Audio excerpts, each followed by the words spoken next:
Hello, welcome to Let's Talk About It here on Fightful Overbooked. I'm Jeremy Lambert. That is Jarrett Bailey. And Jarrett, we got stuff to talk about after last night's AEW All Out, and specifically the post-show media scrum, where CM Punk had some things to say. Before we get into that, Jarrett, how you doing, buddy? I'm good, man. I'm good. It's nice to see you. I'm drinking a little glass of milk that I'm almost finished with. But yeah, it's milk. Yeah, do you drink milk? I know there's a lot of people who hate milk. All the time. No. I have a glass of milk. Like milk and Oreos is like that's my bedtime snack essentially. So yeah, okay. I drink a cup of milk like every single night. You know, it's really good actually. If you put like a hint of like coffee creamer in it, it just makes it so much sweeter. Okay. All right. Well, I drink enough coffee. I've had about 15 cups of coffee since Friday. So I literally just finished coffee. You and the rest of the wrestling media world are probably just on overdrive right now. So kudos to all of you for that, by the way. I'm very tired. I'm tired. I've slept like 6 hours since Friday. I legit tried to take a nap. People are like, why are these guys talking about sleeping? I tried to take a nap, and then the cat was annoying me, and my mom called, and the cat annoyed me some more, so I could not take a nap at all. It's been a time. Now I got to cover Raw tonight, and then maybe tomorrow I will take a little bit of a break. We'll see. You know, the life of a wrestling journalist just doesn't stop. A journalist. Well, hey, it was as good a weekend to do it as any. Yeah, shout out to Kate. Sorry to hear about Buster. I know she's going through a tough time, but sending all the love to Kate. She's fantastic. All right, Jarrett. So last night, CM Punk, he wins the AEW World title. No one gives a shit about that. MJF comes back. No one gives a shit about that. The press conference starts. In these press conferences, I haven't gotten into it with Tony Khan, but we've had some friendly banter back and forth about the length of these press conferences and the material of these press conferences and everything. And you turn on the press conference and it starts a hair late, and right when the official AEW stream starts, where the audio's fucked up, which makes it even better. Right when it starts, CM Punk is just going in on Colt Cabana, Scott Colton. He's just going in on him. And if you watch Denise Salcedo's feed, you see that it was pretty unprompted. Nick Hausman of Wrestling Inc. tries to ask a question, and he's just like, who fancies themselves as a journalist? And Nick raises his hand, and he's like, oh, you fancy yourself as a journalist? Like, let me ask you a question. Like, did you do improv? And Nick's like, yeah. He's like, who'd you do improv with? Well, I used to do it with Scott Colton. He's like, oh, let me tell you about Scott Colton. And just proceeds to bury him. It all stems from reports of CM Punk kind of holding back Colt Cabana, getting him sent to ROH, maybe not having his contract renewed, which Tony Khan said earlier in the week, like that wasn't true. CM Punk had nothing to do with Cabana going to ROH or his contract not being renewed by AEW. But CM Punk just brought up the entire history of the lawsuit and how he was paying for all his bills. He brought Colt Cabana's mom into this whole thing. He just talked about, he wanted to go to the top with him, but he didn't want to see me at the top. I used to vouch for the guy. Now I can't vouch for him. And then he goes in on the Young Bucks, the EVPs. He says, I get it. You got your friends' backs and everything, but you don't need to leak shit to the media, talking shit, trying to bury me. He goes in on Hangman Page for the comments that Page made leading up to Double or Nothing about like workers' rights. And of course, we saw on television Punk do the call out of Hangman that went to nothing because it was an unplanned moment, and just calls Hangman a dumb fuck, I believe were the terms he used. He went in on a lot of people here. We're going to get into a lot of it, but when you first heard all of this, like what were your just initial thoughts on CM Punk just letting out a lot of aggression after what should have been one of the biggest moments of his career? He just won the AEW World title again for the second time in front of his hometown crowd, and the big angle with MJF to close the show. Yeah, obviously a lot to unpack in terms of the people that he aimed his frustrations at.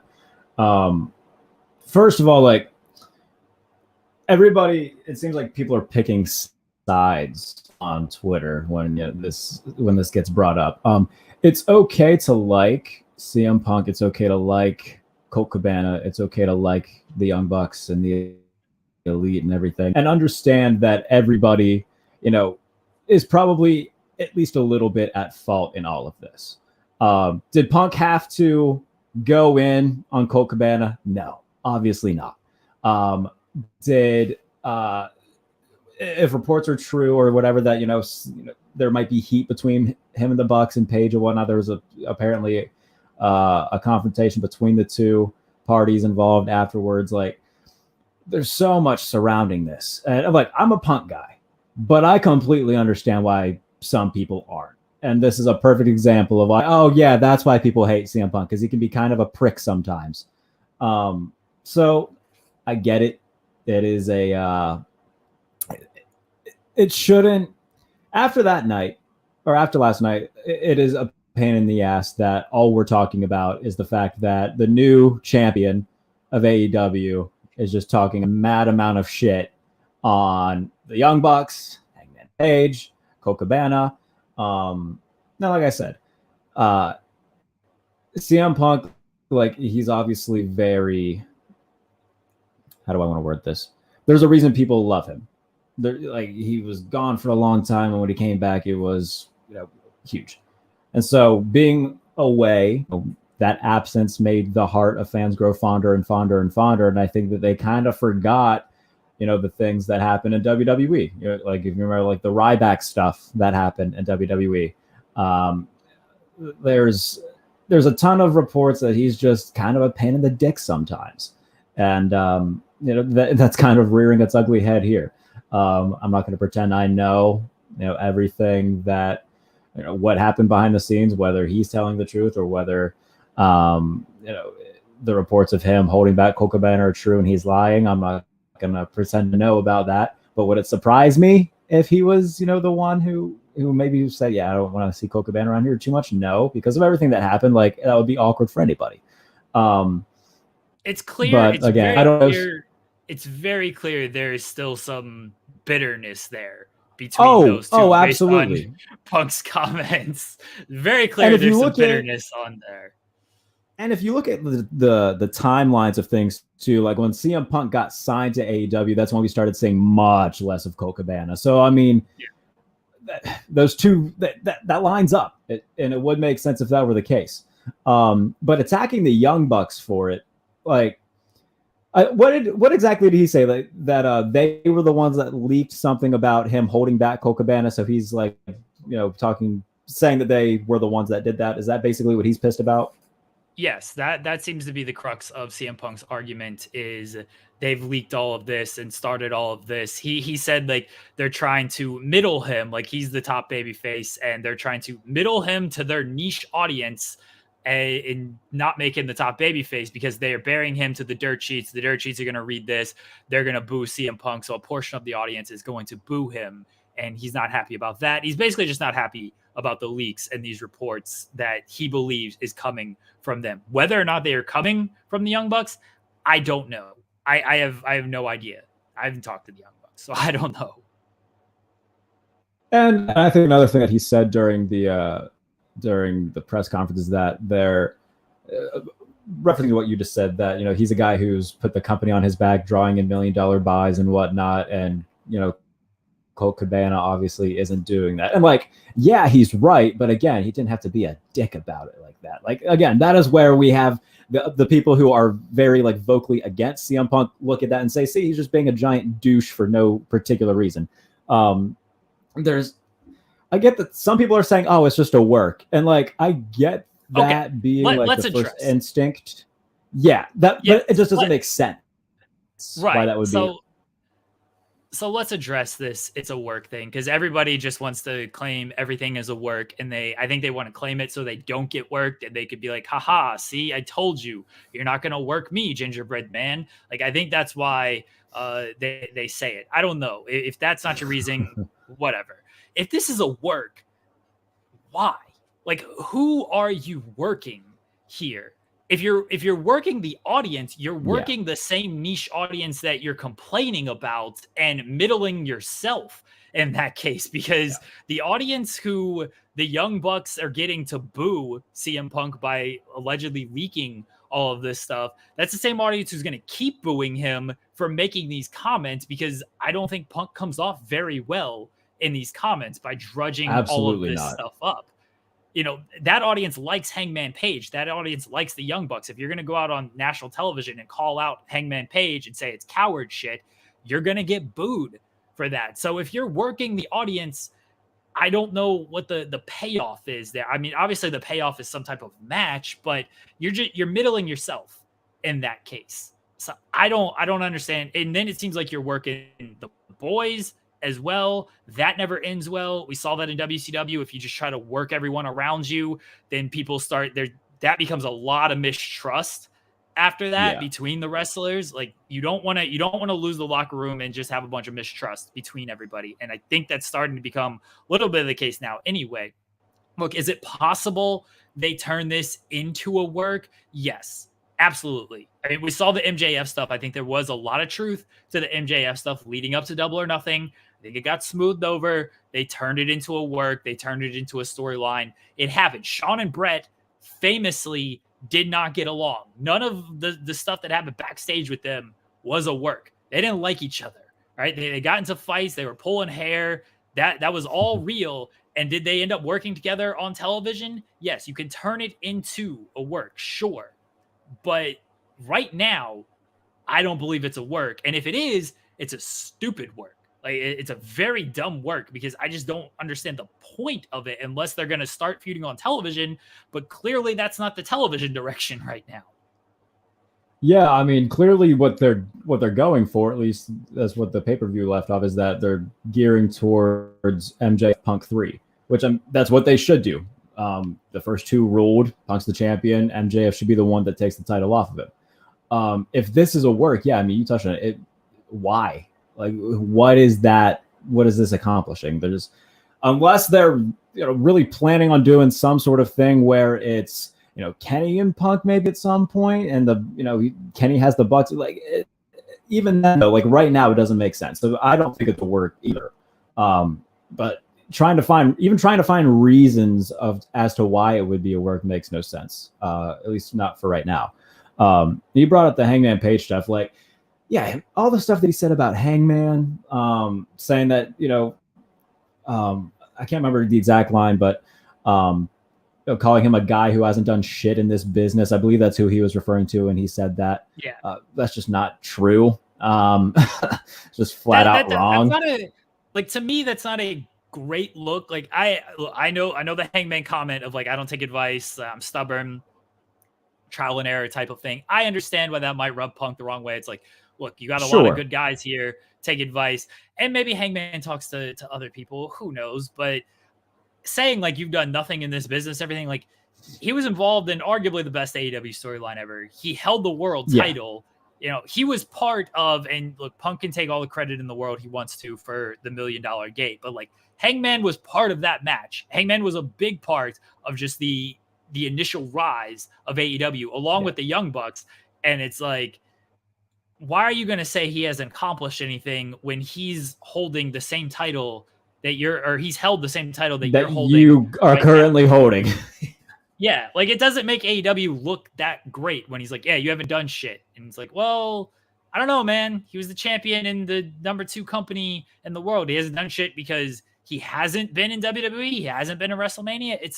It was a kind of just a needless comment to bury, but he was trying to bury everybody. But I don't think that made it. Like he didn't make himself look good with a lot of stuff. So all of this just sort of dates back, and I want to get into this of like Hangman Page made these comments in the lead up to Double or Nothing. Just said like, you want to talk about workers' rights, you don't stand up for workers. I thought the lead up to Double or Nothing was very messy and all over the place. Anyway, I definitely think that could have been better.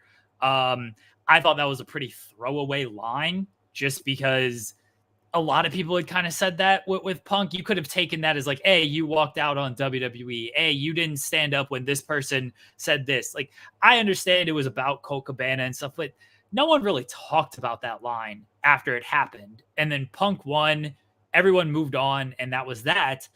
And then Punk came back now, And he said it to his face, by the way. Like, there was no, hey, he said this when Punk was off of television. Like, they were face to face when Hangman said this line. And then Punk comes back months later, drags it up when everyone else had moved on, and made Hangman look, it did make him look like a coward on national television. Like, that isn't, and, you know, he reprimanded himself of, oh, I can't believe I stooped to his level by doing that. It's like, you not only, like, you went below his level by what you did on television, and then you made it worse by saying everything you said at this press conference. And when he said that Hangman stuff, was like, oh, well, maybe the match is going to be Hangman and CM Punk. I don't think they're working together anytime soon, because it doesn't. No. Yeah, I don't think this is a work. But what do you make of CM Punk just basically dragging all of this back up when it seemed like in May when this line happened, it happened, they did the match, we move on? I think it just goes to show that there are, you know, some truths to the, you know, the claims that, you know, CM Punk can be a pain in the ass to work with. And that, look, at the end of the day, these are dudes in a sport that is full of egos. And look, everybody's got one. Kenny's got one. The Bucks have one. Hangman has one. Punk has one. If you are a professional wrestler in any sort of prominent position, you have an ego. Whether, no matter how big or small, if you want to admit it or not, you got an ego. Punk's is probably a little bit bigger than the average wrestler. And he held on to that line for whatever reason. It pissed him off. It rubbed him the wrong way. It stuck with him. And he felt the need to do what he did after, you know, beating or going on TV, calling out Hangman. And he felt the need to do that for whatever reason.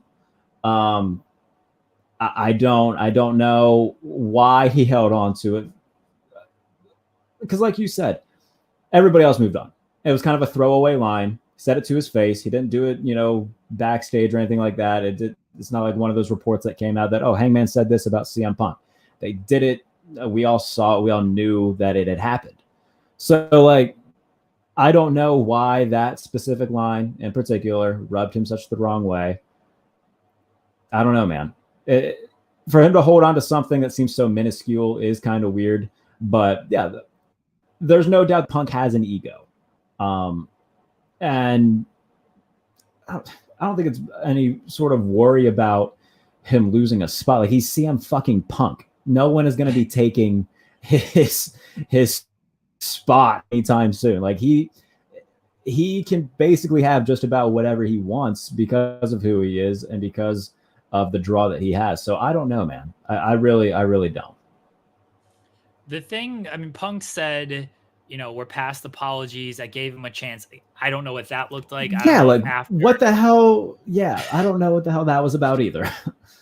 It's very possible after they did their promo segment, they got to the back and Punk was like, hey, apologize. And, you know, how he went about that of like, hey, motherfucker, apologize. And Hangman's like, what are you talking about? And who knows how they went about that. But Punk said, we're past this apology stuff. Yeah, who knows? Again, I don't know how he went about asking for this apology. Punk saying like he almost jeopardized the first $1 million gate kind of told on himself a little bit. It felt like of how did Hangman almost jeopardize this unless you were thinking about not doing this match? Because I don't think Tony Khan was thinking of pulling this match. I don't think Hangman was thinking of pulling out of this match. So you're the one who seems offended by this line. So were you thinking of pulling out of this match? Because otherwise, there were reports that were saying that Punk was threatening of no showing or just not doing the match. Yeah, it was not a great situation to do all that, and then Punk bringing all of this up. And then of course he goes at the EVPs, he goes out the Young Bucks. One of my kind of talking points is we know that Tony Khan wanted to start this with CM Punk. He wanted Punk to be part of like the first initial big wave of everything. Like when he had the idea for AEW, Punk was one of like his first contacts. And then Punk, you know, said, yeah, seen a lot of companies come and go, didn't want to do it. Punk ended up taking the gig at and this is a little bit down the line. AEW had been a little established, but he ended up taking the gig at WWE Backstage at the end of 2019. And you know, the Young Bucks Hangman Page, Kenny Omega, they're from the start. They apparently reached out. They threw him a text. They made him an unserious offer through text that CM Punk has said, and maybe that also came from Cody. But I could see, this is just speculation on my part, I could see the Young Bucks being like, hey, we built this. We brought it to this level. Like, sure, you came in, you helped draw this gate. Like, you've done good business for us and everything. But, like, don't come in here and act like you've been here from the start. When you turned this down, you waited to see what this became. We survived a pandemic without you. And then you came in here. Now you're going to take a bunch of glory and stuff. It's like, no, without us, without busting our ass for this, you're not here. You didn't want to be part of this from the start. I could see some resentment from them on their part and towards possibly Tony as well, because CM Punk is like, that's his guy right now. I could see them being a little resentful of just how Punk has come in and just being like, you're drawing the $1 million gate because of me. Everything is built off of my back. They're like, no, like, you're not here if we don't get through this all together without you, because you took WWE backstage job instead of coming back to wrestling. Yeah, no, that is a very good point. And yeah, I wouldn't be shocked if there is some sort of resentment. I'm glad you brought up Tony because, yeah, like he seems to be, like, obviously Tony's a very big CM Punk guy. CM Punk's also a very big Tony Khan guy, it seems. Like he goes, he makes sure that he puts him over, as often as he can too in these pressers. So, yeah, man, this whole thing is fascinating because, like, if for some reason, like, the thing that I worry about is that this is just going to keep happening within talent. Top talent just keep infighting, and it could damage the infrastructure of the company itself. And I said it earlier, like, I can't help but think that if Cody was still in AEW, not that there wouldn't be, any sort of backstage disagreements or whatever, but that it wouldn't be smoothed over a lot quicker and they wouldn't come to light as much as they do. Like, I don't know why I have that in my head. Maybe I just, think that highly of Cody Rhodes and his ability to just keep things running as smoothly as he could. But I can't help but think that if Cody was still there, a lot of this could be resolved a lot easier. I mean, it's very possible. I mean, Cody reportedly kind of clashed with Omega and the Young Bucks over the vision that they had. I mean, I don't know if that was, if Cody would make things a little bit better. Clearly, they're having a lot of issues right now. It's not only the Punk stuff, it's, Thunder Rosa reportedly has heat. We know about the Sammy Guevara and Eddie Kingston incident. They held a talent meeting and Chris Jericho said, hey, keep this shit to yourself. Don't leak stuff. And then you got CM Punk in this press conference, just putting everything out there. If you're Tony Khan now, and you're sitting, he looked very uncomfortable during this press conference last night. Yes. Sometimes he tried to rein it in. Other times he was just like, oh boy, like, what am I supposed to do here? We know that he suspended Eddie Kingston for 2 weeks because he pie-faced Sammy Guevara. That was the report. That was just basically a pie face over the promo content that Guevara had that didn't even make air anyway. Kingston got suspended for 2 weeks because of that. CM Punk said a whole lot more in a very public forum, and now reportedly throwing punches at the Young Bucks. Again, this is all, there's reports out there that he threw punches at the Young Bucks. How much of it's true? I don't know. Fightful Select right now, I believe Sean and Jimmy are legitimately, like, recklessly speculating on everything. Sign up to Fightful Select. We're at 9,000 subscribers on Fightful Select. Go over to Fightful Select and listen to them. Not right now. Keep it here with us. But if CM Punk is throwing punches at the Young Bucks after all of this stuff, he's saying, like, if you're Tony Khan, what do you do? Yeah, like, you can't suspend Eddie Kingston for 2 weeks for pieing Sammy Guevara, and not only the CM Punk stuff. There's no punishment for MJF. It seems like he just got to take a summer vacation, come back, and then be put right away in the title picture. Like, if you're talent seeing this, like, if you're a guy like Eddie Kingston, who is very over with the fans, works his ass off, and gets suspended for that, and then you see CM Punk and MJF both, one, pretty much threaten to walk out of the company, and the other one throw punches at 2 EVPs and put a lot of dirty laundry out for everybody to hear, and they don't get punished, Yeah, it's understandable why there's a lot of frustration backstage with talent, if that's the case, because if Punk and MJF can just kind of do what they want when they want without fearing any repercussion, that would piss me off if I was a guy like Eddie Kingston. So that it does put Tony Khan in a tough position because arguably, Punk and MJF are your two biggest draws. So it's one of those things where it's treating everybody fairly but not equal, if that makes sense. We know like star power goes a long way, and like I think Eddie Kingston, he's always been put in a prominent position. Like that's 100%. That's what happens. But he was still suspended. He was supposed to have the match with Sammy. Obviously didn't happen. Look, CM Punk is a star. He's absolutely a star. But I don't think if he's throwing punches at people and saying all of this in a very public form, like he can't just the TEW joke. I even made a TEW joke on Twitter, like slap on the wrist. Okay, like that's it. Slap on the wrist. I don't know if you can do that with CM Punk. I think you got to take some type of action against him. Like what that is, I don't know. Do you suspend him?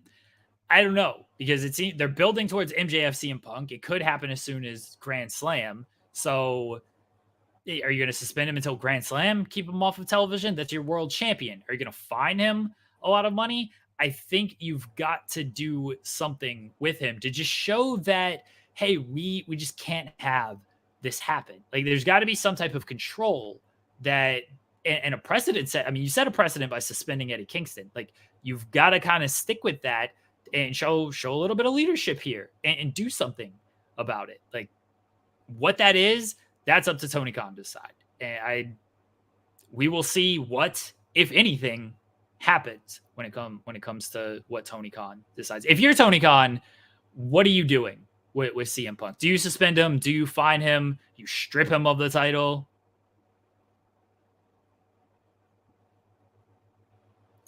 I don't think he's going to get stripped of the title. I mean, I think at very minimum, you got to fine him. And because he's the champion, it's hard to justify suspending him right now. So I'm not going to pretend to know what Punk's making a year, but I mean, a hefty fine, I think that would be reasonable right now, just given the position that Punk is in, holding the title, and what it would do, keeping him off TV for a couple of weeks. That probably wouldn't be best for business, which is something that Tony Khan's got to think about, obviously being, the CEO of AEW. So I think a hefty fine would be at least palatable for right now. I think at the very least he will probably get fined. It's going to be tough to suspend your world champion when you're trying to kick off this big feud. It's going to be tough. Fett is saying, what are you going to do with like the Young Bucks and Kenny Omega? Look, I don't know if they're leaking stuff. That is what Punk is alleging, right? Sean reported that he was the person who reported the Colt Cabana stuff, that Punk may have had something to do with it, or that was the hearsay around it. And Sean said he didn't talk to Kenny Omega or the Young Bucks about this. Does that mean they didn't talk to other people? No, they could have very easily talked to other people, and other people could have reported different things. So if they're leaking stuff, that's not good. That's why they had the talent meeting so this stuff didn't get leaked. And if it's still getting leaked, that's also an issue.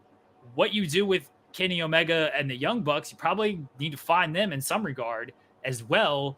But they're not publicly saying stuff and publicly blasting people. And, I don't know how the confrontation started. If the Young Bucks ran up on CM Punk after he's done with the presser, and then they just started, here we go, we're all just throwing punches here, and a melee starts. If that's the case, sure, fine, and suspend the Young Bucks as well. It's a lot of he said, she said on the backstage stuff, sticking to just what we know with what CM Punk. Oh my God, did being the Elite really just drop?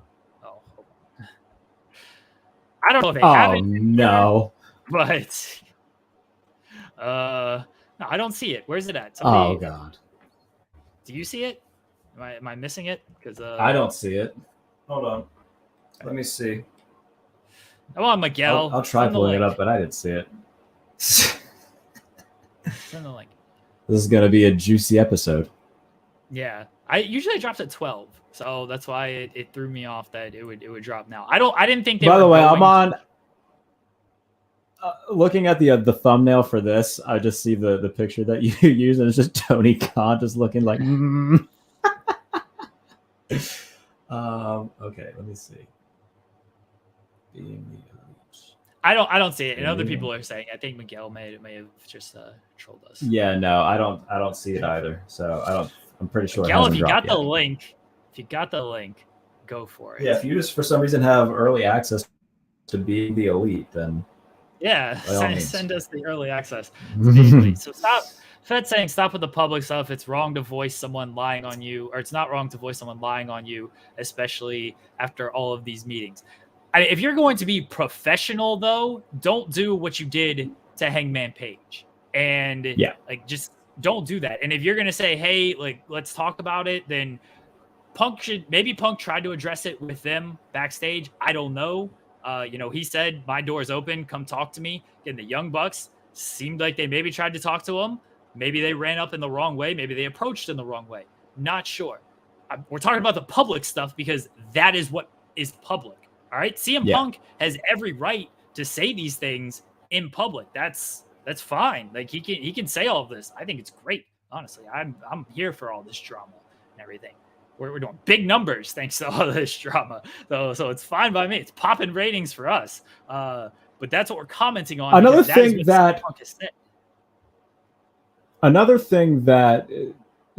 comes into play with this is that I feel like there's going to be side picking when it comes to this, because we know that FTR are very close to CM Punk, and other guys like. I think that they had pointed out guys that Punk has been, close to and helping, like whether it's Hobbs, whether it's, Arn Anderson and Brock Anderson. Like, there's definitely going to be, like, if this gets worse, there's going to be a more divided locker room, and that's absolutely the last thing that you want if you're AEW. Oh, 100% people are going to pick sides on this stuff because, and you've kind of got the originals with the AEW, and a lot of these guys. I don't want to say they have jobs because of the Young Bucks and Kenny Omega, but they obviously handpick a lot of talent that started out with the company, and they are very loyal to, just like the Bucks are loyal to Colt Cabana.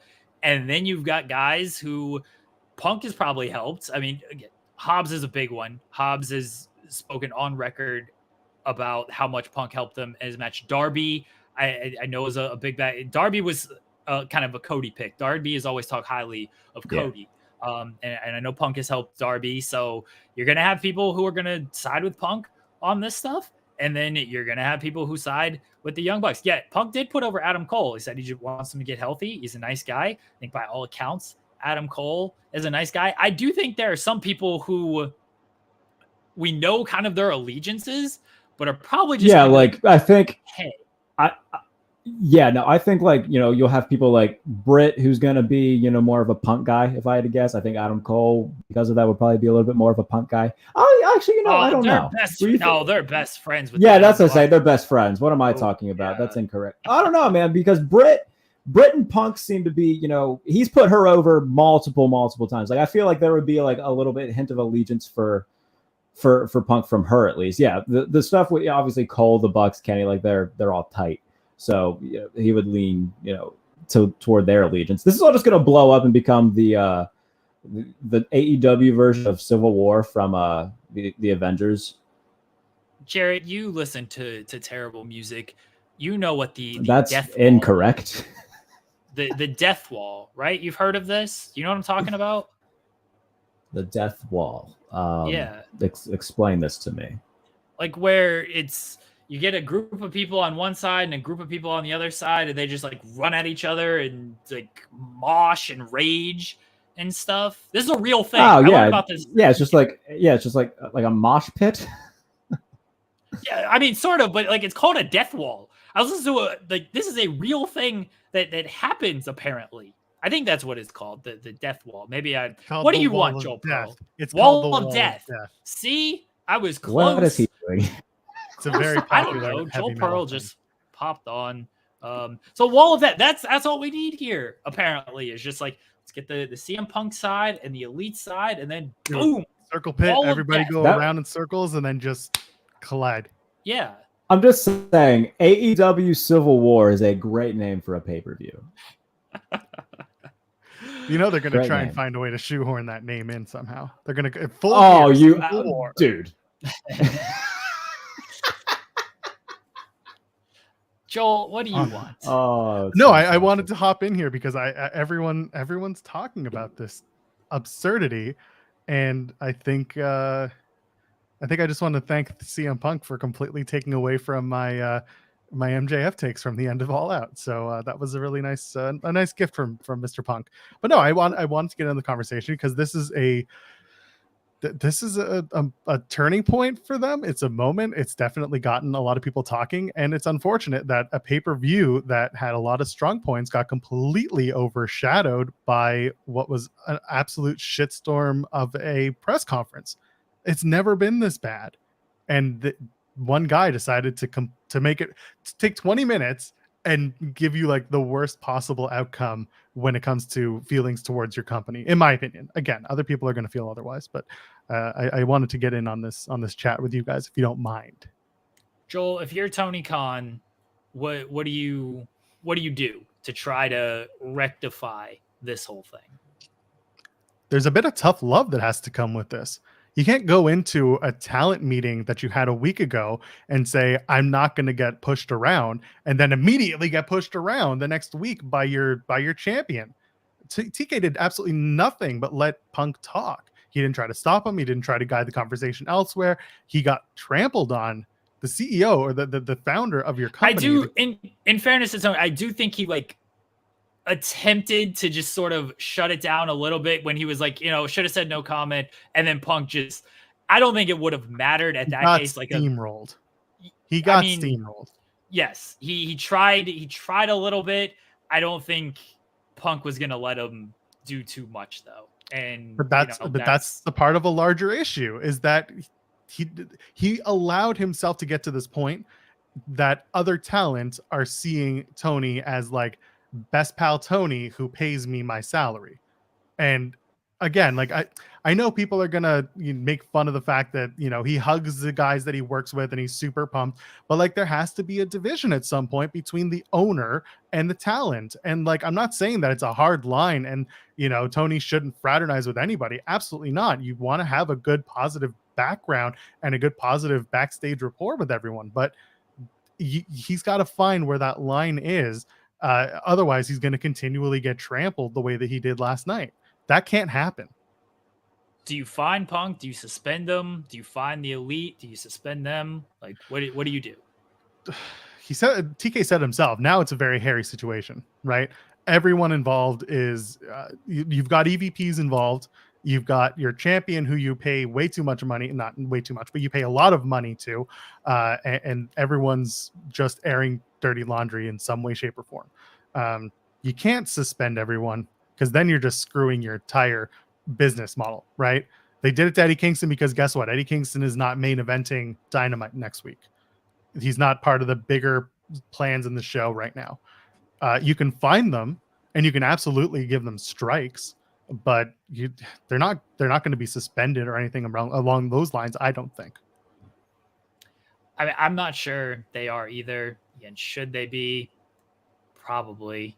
But just because the precedent is set with Eddie Kingston, I understand there's different talent levels. Like I get that, we're all sports fans of various sports and stuff. Like star player is going to get a little bit less of a suspension than somebody who just doesn't matter as much especially if the team is the one handing it out. Like you're not going to try to keep the star player off the field on this stuff.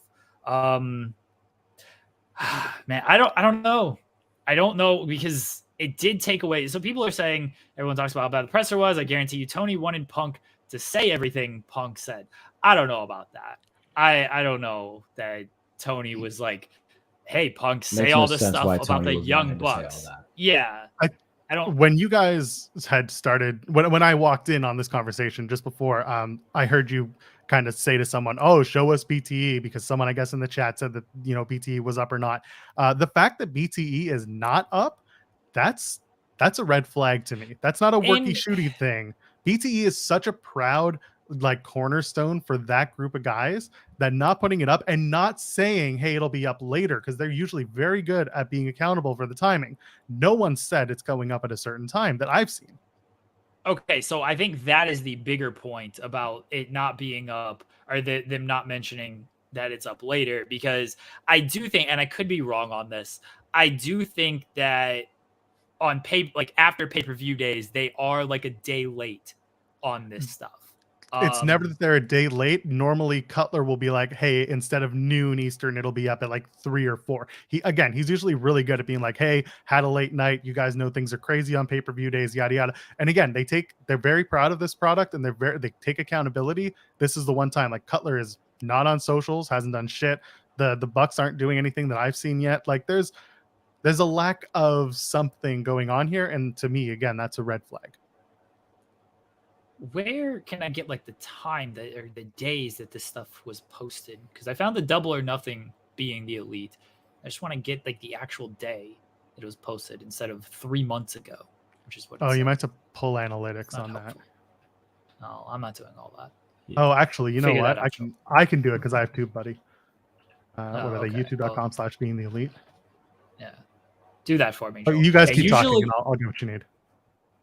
Usually they are good about like, hey, it might be late, pay-per-view days, all this stuff, but otherwise it comes out at noon, and obviously we're way past noon at this point, and it's not there.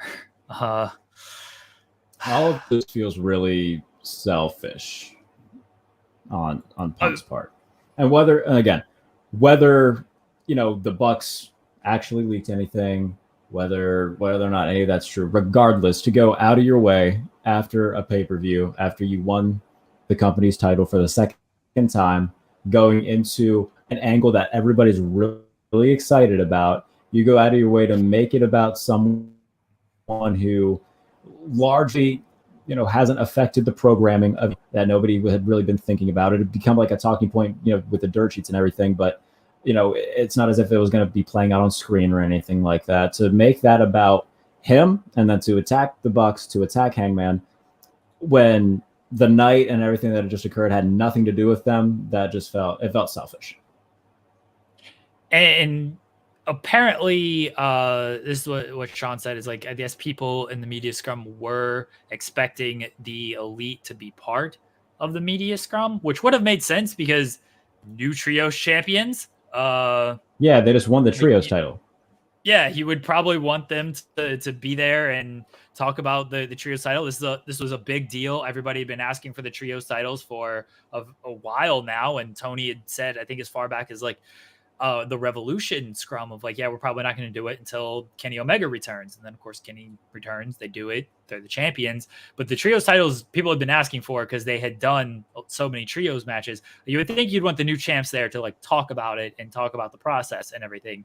And obviously they weren't there. They brought in Chris Jericho to tell everybody things were great and everything's going well in the world of AEW with Chris Jericho. He's never had better bosses or anything like that. Oh, that audible was. I wonder how this is affecting amazing. Jericho, by the way. Jericho doesn't care. He's raw for the company. He's got his stake in this thing. Like he is their locker room leader for all intents and purposes. He is their Undertaker. I mean, no, CM Punk's not gonna get cut. Somebody says it's okay for Hangman and the EVPs to allow their emotions to get the better of them with Colt Cabana, who has nothing to do with anything. I mean, had they they're backing their friend, they saved it with ROH, or they got him, I guess, with ROH. If the Young Bucks leaked this, if Kenny Omega, if they're the one going to the dirt sheets and taking shots, then do I agree with that? Absolutely not. But from what we know, at least from what Sean has said, it didn't come. He didn't get it from them. Did they talk to somebody else? Possibly. Did Hangman do the right thing with making that line that I guess Punk clearly was not comfortable with in the lead up to Double or Nothing? No, that rubbed Punk the wrong way. Is there better ways to handle this for every single party involved? Yes. I don't think anybody handled this very well. But I think Punk handled it the worst last night with everything he said. That was again, everyone was like, "Oh, you're coming in hot," and again, those 20 minutes, everyone just sat there with their jaws on the floor, like, "What are we watching?" And it was absolutely nuts. I'm just looking at all these posts. They were all going up at noon. Like, they're all making it lately because remember, the Elite haven't really been in the main event of these pay-per-views lately, so they can get the footage offloaded during the show, and then Cutler can like cut stuff together while he's working. So things have been going up at noon at the pay-per-views. Some people have asked, and it's been addressed in the chat, but I'll address it again. No, Punk was not asked like an actual question. Nick Hausman of Wrestling Inc. was going to start something, and then Punk said, "No, I'll start." Like, how many people fancy themselves as a journalist? Nick raised his hand. He's like, "Oh, you're a journalist?" He's like, "Well, who do you do improv with?" And Nick said, "Scott Colton." He's like, "Oh, are you friends with Scott Colton?" And Nick said, "I don't really see eye to eye with him." And Punk said, "That makes two of us."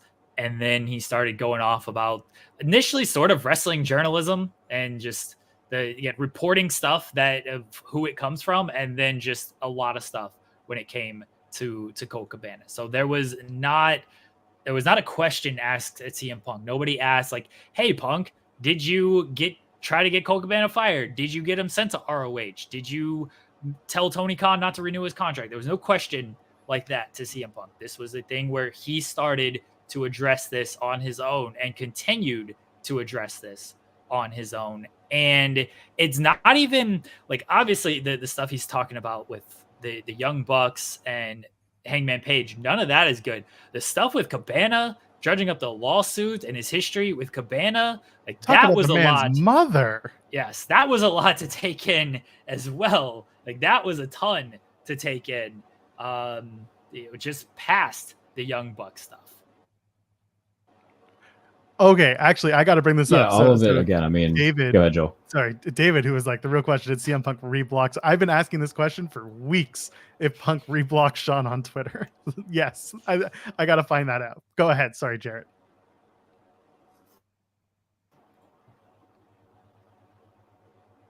I don't know if Jarrett's no, I mean, it's all just so strange. It's just all really strange, man. You know.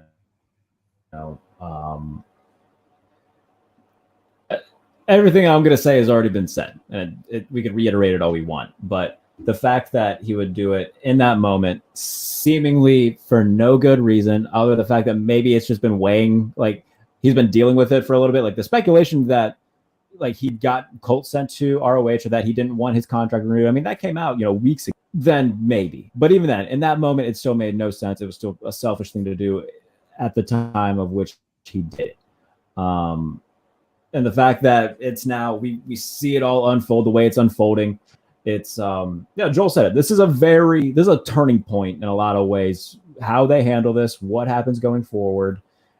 Because like I said, or like Joel said, this can't just be a situation where it's my best buddy Tony who pays my salary. If he doesn't get punished financially with a fine or anything like that, the precedent that sets for different talent going forward, for getting fined or suspended, a lot of them will say, okay, well, look what you didn't do to Punk, and you're going to try to punish me for something far less. That's bullshit. And this is going to create more unrest backstage. This is going to be very telling on how it gets handled. Tell you, Tony Khan did not forget that WWE had 2 shows this weekend. He went off too. I have more money than Jim Crockett did. I'm not gonna settle for this shit. I was like, what? Where did this come from? Yeah, Tony. Tony Jim had Crockett's just catching strays. Yes, Jim Crockett's back. He promoted Ric Flair's last match. Jim Crockett's back, man. He's got plenty of money.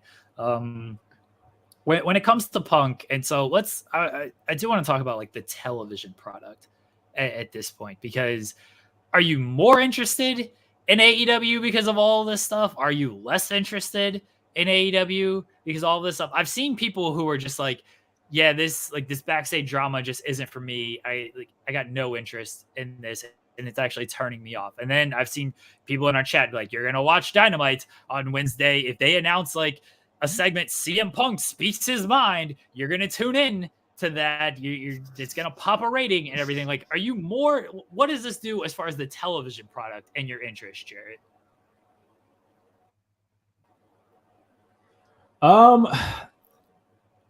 I hate to be the guy who says, a little bit of both, but to a degree, like, look, AEW largely got me back into wrestling. So like I love AEW because WWE kind of turned me off. And, when it got announced that, okay, so-and-so is, starting this company, the Young Bucks, Kenny Omega, I was like, all right, let's see. So largely I have such a soft spot, you could call it a bias toward AEW. So yeah, this stuff pisses me off because I don't want it to fail. I don't want bad things to happen because I fucking love it. And but the other side of the coin is, yeah, I'm gonna be more interested when I tune in to watch, what happens on Wednesday. Because I mean, I don't know who posted that comment, but yeah, if they post a segment like CM Punk face to face with the Young Bucks, I'll be like, oh shit, I am absolutely gonna watch that. So it's a double-edged sword in a lot of ways. Because like I said, all this unrest, like AEW is very much out of its honeymoon phase. Like it was the fun, cool new promotion for, a year and a half, 2 years. And then now we're where we are, where, okay, there's some talent that are pretty pissed off, kind of frustrated. And your top champion, going off an oppressor about absolutely nothing that happened at your pay-per-view that just occurred. Yeah, there's a lot of stuff happening right now that is frustrating as like an AEW guy who just likes the company because it helped me get back into wrestling. So there's a lot that I don't like, obviously, about it. But again, like I'm gonna tune into Dynamite, and I am more interested to see what happens. I hope it gets resolved because I don't want to see. Somebody tweeted this earlier. I don't want to, look ahead in 5 years and be watching the rise and fall of AEW on Peacock. So let's hope that doesn't happen. Cody's going to be on there and be like, let me tell you when all this started. Joel, Jarrett is going to narrate the damn thing. Joel, that would be nice. If I get paid for it, if I get a check out of this, then maybe. Joel, are you more interested or less interested in the television product because of all these stories that are coming out? So first of all, I gotta say this one thing about the press conference. I felt really bad for AJ Awesome. This kid, a literal child, had to sit in that uncomfortable room and like see and hear shit that I'm sure like to a certain degree like he gets it, but also like at the end of the scrum, Tony was like, do you have a question, little boy? And it felt like AJ was just like, can you tell me about the doggy? It was very awkward. And like, it just put him on the spot. And then he's like, well, I'll tell you one thing. Colt Cabana had a dog and he go fuck himself. Pretty much. Like we all expected CM Punk to come running in and be like, let me tell you about a dog. Instead, it was just a very awkward thing for him. And I felt bad for the kid. I want everyone's experience to be a positive one because it's supposed to be entertainment and it's supposed to be entertaining. And so, Jeremy, to answer your question, Rudy Tooty Worky Shooty doesn't do it for me when it's every single week and it's a different story every week with somebody different. If I hear like Thunder Rosa and Britt Baker don't get along, and then Tony Storm and Thunder Rosa maybe don't get along, but who knows? But Tony may have inferred some things in her conference speaker. Maybe she didn't. Who knows? The Elite weren't getting along with Cody. If that's the way you want to interpret that divorce. CM Punk hates everybody. Everybody hates CM Punk. I don't care because at this point, there's only so much get your shit together talk I can deal with before I get my shit and I get out. And I want to like AEW and I want to like the stories. And I've been hard on AEW lately. And I think some people have heard me, or maybe you haven't. You've heard the things I've had to say, and I want them to do well. I want to enjoy the show. I can't enjoy a show that is rooted in, are they or are they not? There's again, a delicate line that needs to be handled if you're going to go that route. And I don't think that they're doing a good job of handling that line. And I'm getting closer every day to being like, why should I care? as long as it doesn't bleed into television in a negative way, like it doesn't really affect my enjoyment. I can separate the two. Like I can separate the backstage issues from what's happening on television. And a lot of times stuff that's happening backstage can make for great television. CM Punk did take shots at MJF. He said, Tony wants me to keep working with pricks. They're going to work together. I imagine they'll be professional, maybe, hopefully, and it'll probably lead to some good stuff. I really enjoyed their feud the first time around. I think when it's stuff like what CM Punk did to Hangman, just calling him out of nowhere to pay off a 3-month-old receipt, that's when I'm like, all right, you're doing this and nothing is coming of it.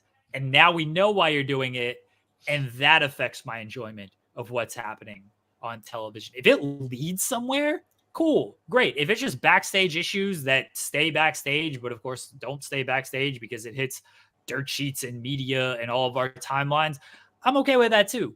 If it's backstage issues that come onto television and go nowhere and it's just guys venting on national television to get their shit off, that's when I'm like, yeah, this isn't for me. Like, what are we doing here? Just do the television product, whatever that might look at. So that's where I'm at with it. I don't need CM Punk calling out the Bucks and Omega. Well, unless Bucks and Omega are just going to come out and let's just have a big fight on TV. Let's just have shoot fights. Bobby Fish would come out there and kick the shit out of all these guys. CM Punk can't say this stuff to Bobby Fish. Literal kicks, by the way. If it's Bobby Fish, he's going to make sure that everyone knows that he knows how to do a kick. That's right. Greg says, what if we get Colt and Punk in some fashion? Is it all worth it then? Sure, but I don't think we're getting that. That's something that just doesn't seem like it's going to happen at all. If it does, if they pay this off, then great. But I just don't know if we're going to get it. It takes two to tango. And currently there is one guy stepping all over the other guy's toes. And quite honestly, Punk is dancing with a ghost. Because there ain't no Colt Cabana on TV. There ain't no Colt Cabana anywhere other than an AEW game stream. I don't know. By the way, Cabana's winning. Cabana he's getting paid. He doesn't have to wrestle weekly. He just has to sit back. Listen, patience of a fucking saint. Because he could easily just go off. But instead, he's like, it's done. It's over. Let's talk about the new video games. I don't know what Punk is trying to work himself into a Colt Cabana match. He's trying to work himself into a hemorrhoid. I don't know. I don't know. It's strange. Yeah, Colt just sits on Twitch, gets paid. It's great. Look, yeah. Punk and Omega's big business. I don't think you need to do this to make money off of Punk and Kenny Omega. Hell no. I mean, then again, one of them is a very, very, very, very good wrestler. And the other one is a very, very, very, very good talker right now. I'm talking like 2022. So I could see a reasoning for it, but I think it's being done about the entire wrong way, if that's the case. Yeah. Even then, though, this is if that's what they're trying to do, if this comes out, and I don't think it is, but if for some reason that is the reason, or to try to get some more heat for Kenny and Punk, that's advertising a bear fight for halftime at the Super Bowl. You don't need it. That's great. I'm sure that'll make it more interesting, but you don't. Yeah, but you definitely don't need it. There's absolutely. Again, I don't think that is where this is going. I don't think there is any sort of, I don't think that this will work whatsoever. But if it is, and that is why, that is the stupidest reason one of the stupidest reasons you could pick, because Kenny and Punk doesn't need any preamble whatsoever. Hello, Sean Rossapp. Look who's back from behind the paywall. Hi. Hey. How are you? Sprightly. Not 7-Up-ly? I just want to point out we all look very well rested today. I'm very proud of us. Absolutely not. I've gotten like 6 hours of sleep. You kidding me? I was gonna take this afternoon off. I really was. I'm sure you planned on it. I slept great last night. Instead, I'm getting subscriptions on Fightful Select from such luminaries as Shut Your Mouth, You Thong-Wearing Fatty. Yes. Farting on her pussy like a Sibian. And Cock, the Cock, Jesus the Cock. Christ. Cock, cockity cock, the cock. I need this dick rock to pay my cock bill, Johnson. Wait a minute. That guy donates super chats on the AEW post show, so it's good. It's a good name. It's good. Amazing. Oh, that was fantastic. Well, he goes by Dick the Cock Johnson on that show. Yes, that's right. I'm glad you cleared that up for us. It's at that point, it's like that baseball player, William Van Landingham. Just shorten your name. Just go by Bill Van at that point.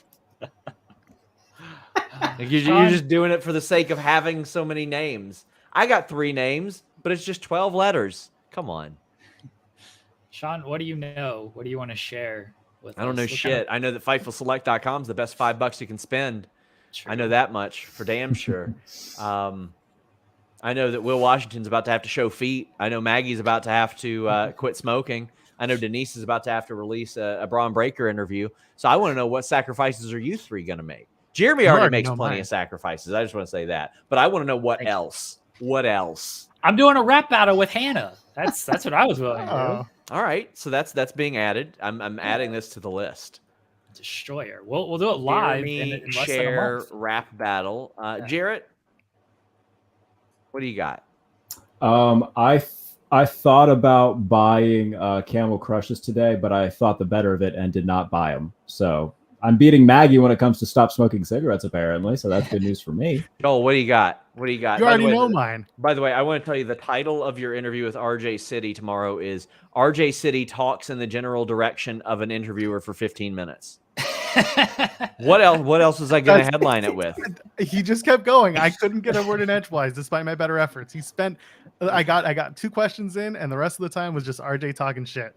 I really, that's after he had me wait 20 minutes for him to finish up and get changed and do all the other stuff. He made us wait for that. Anyway, what am I doing? You know what I'm doing. I'm going to tell the story of how I weaseled my way into this job that I barely have. That's not. You've been teasing that for a while, Joel. I'm actually looking forward to that. Hey, there you go. See, one person is good. Yeah, you're the one. I'm real tired. Well, here's the Can I take a nap? thing. Like I feel like I've also weaseled my way into Fightful somehow. So I relate to Joel. Physically meeting these people. Well, I'm physically meeting Sean. I have not yet physically met Jeremy Lambert. Mm-hmm. How many times have we met now, Joel? 3, 4. 4 times? Really? Yeah. SummerSlam 19, 21, Grand Slam, and when you were in Toronto this past July. You were at Grand Slam? I was at Grand Slam. I don't remember that. I was with Jim and Ika. Okay, yes, I do. Now you remember. Thank you. I do remember that. You're right. We saw each other for like 5 minutes. It was you, me, Kate, and Jim. You all were back there in District 12 or something. Arthur Ashe. And Drew was there too, by the way. It was hilarious because like you go upstairs where, as MJF says, the pores were at, and the concessions were just loaded through there. All you had to do was go down the stairs. That's it. And all of a sudden it opened up. But damn, where you were sitting at that show. It was like the pores couldn't get in. And I use that term loosely. Like they wouldn't. I had to like take an elevator and like kind of just walk through like I belonged. But otherwise, people were checking tickets at every single turn. It was really weird. I'm hoping they fix a lot of the issues that the venue had at Grand Slam. I know they were not prepared. Last minute if I do. I think Newark's more on my plan. Me too, but at this point I'm like, can I afford to go physically to an AEW pay-per-view? Like, would it make financial sense for the website if I actually go? At this point, it makes a whole lot more. At this point, it doesn't even make sense for me to do the podcast because somebody's just going to say some goofy shit at the scrum. Like, that's the thing. I was really planning on going to Newark, and now I'm like, damn, I don't know if I'm gonna, because something's going to happen. I got an idea, Sean. I will take over the AEW post-show podcast again like I used to, and you can transcribe all these comments CM Punk makes. No, all right? I'd rather not. You can do the transcription work. You've got such a knack for it, Jeremy. I wouldn't want to do that. Again, I'm about finding out what is in each person's wheelhouse, and I don't want to compromise that. What we got going. It's like moving. I'm not going to move you to small forward when you've been a shooting guard. Right? Wow, that's mean that I've been shooting guard when it's literal point guard is the nickname. I mean, I'm just saying, you don't pass the ball enough to be the point guard. You just put up shots. You get up shots. That's getting up shots. That's me all day getting up shots. I've never seen you say one time in the chat, dropping dimes, just dropping dimes.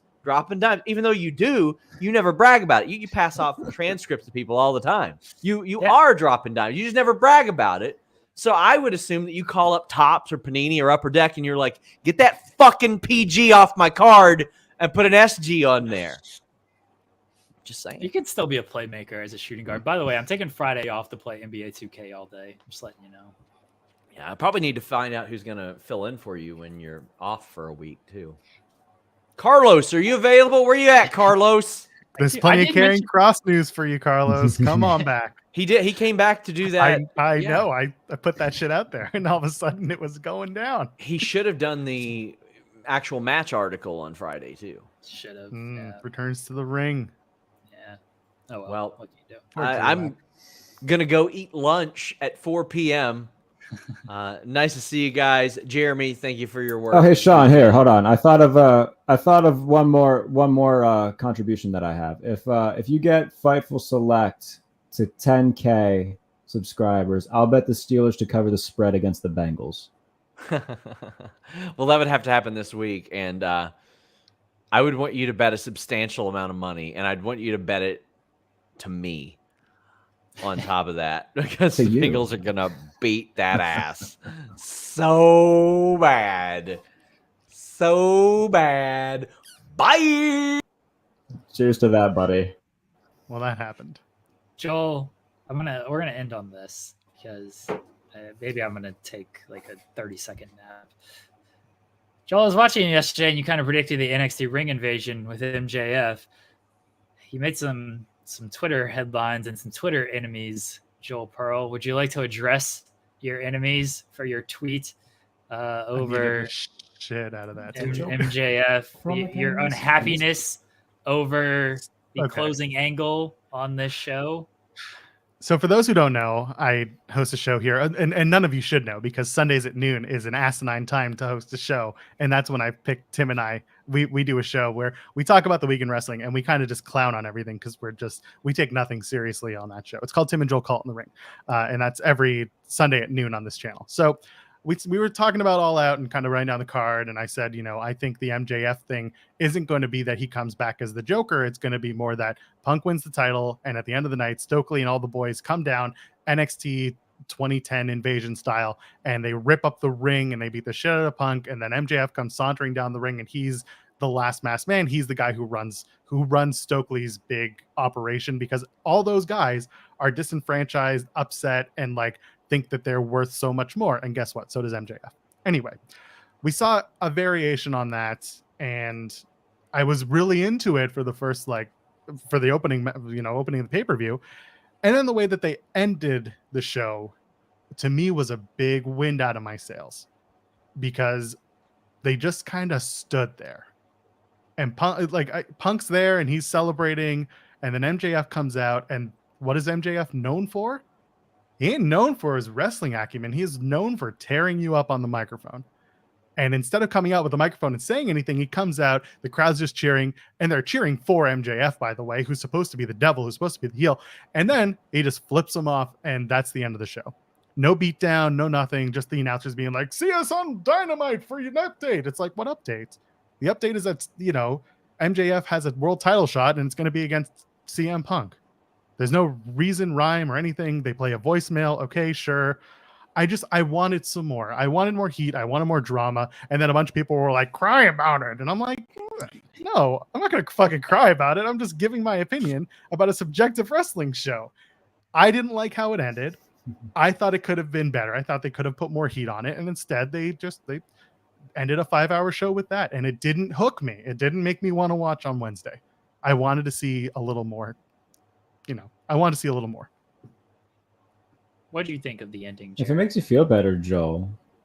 Yeah, no. If it makes you feel better, Joel, I mean, the pay-per-view as a whole left me disappointed, but yeah, I mean, I was just happy to see MJF, honestly. Like, when they did, I was kind of the opposite of you, Joel, actually. Like, when I saw the way that they, had the casino ladder match end, I thought it was kind of stupid.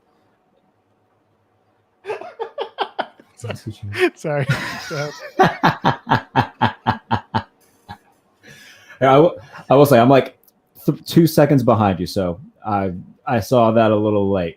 But yeah, no, I didn't really like the way that the ladder match ended. I thought it was kind of dumb.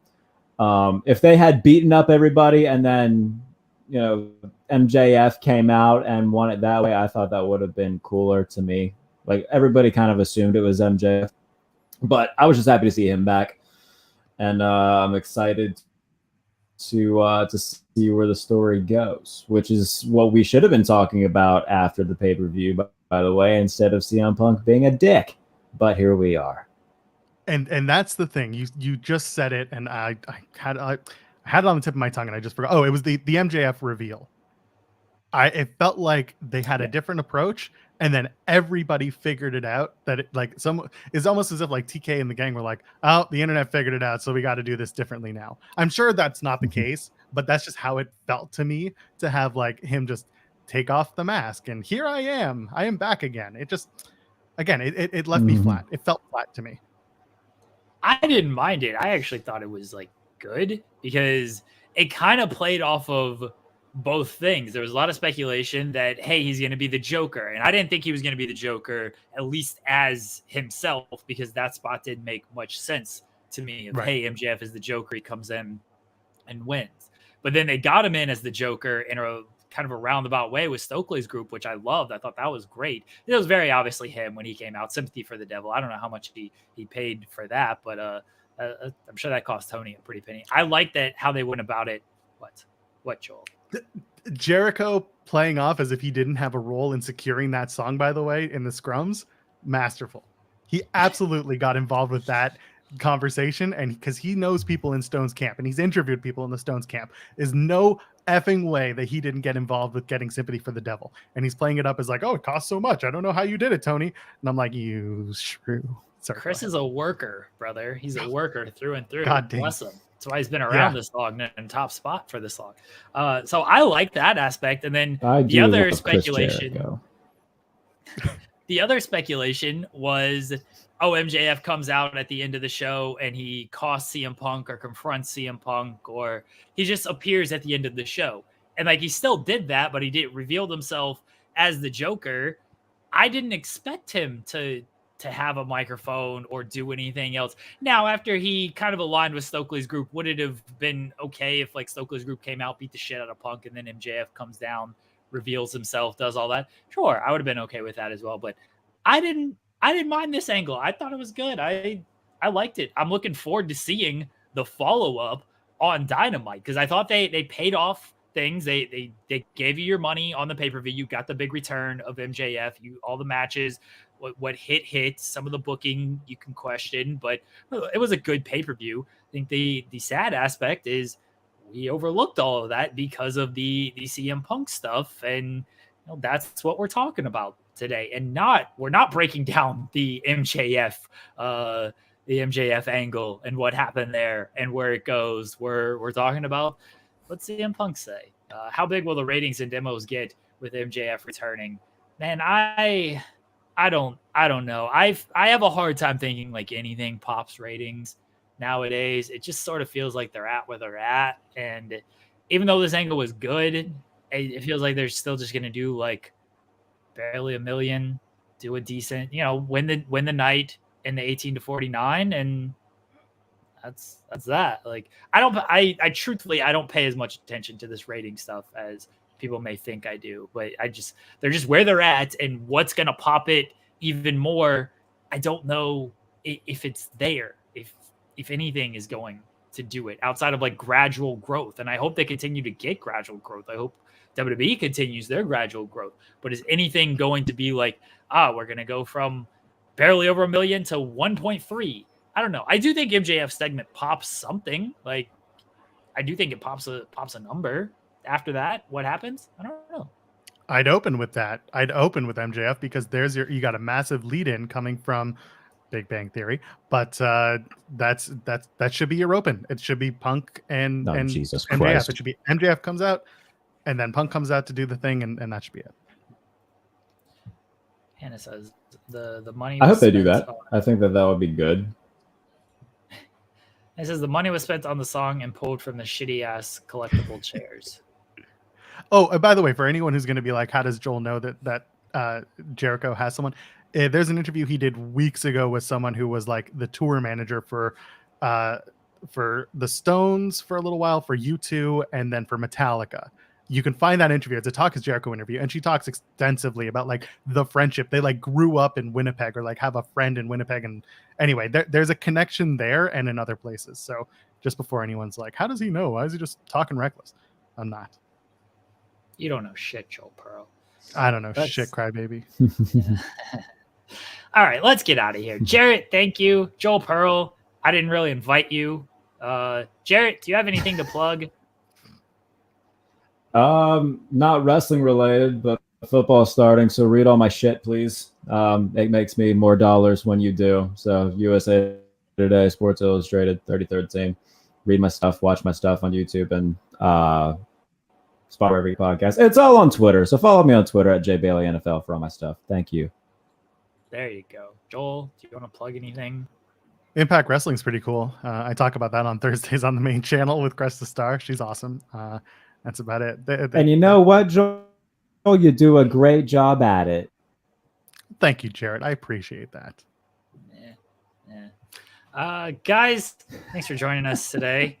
Appreciate everybody in the chat showing up. It was a big topic coming out of last night, something I wanted to talk about. We didn't have FMC this morning. I wanted to do a live stream, and hey, we're doing wrestling streams on this wrestling channel. It's a surprise. So FMC will be back tomorrow. Yes.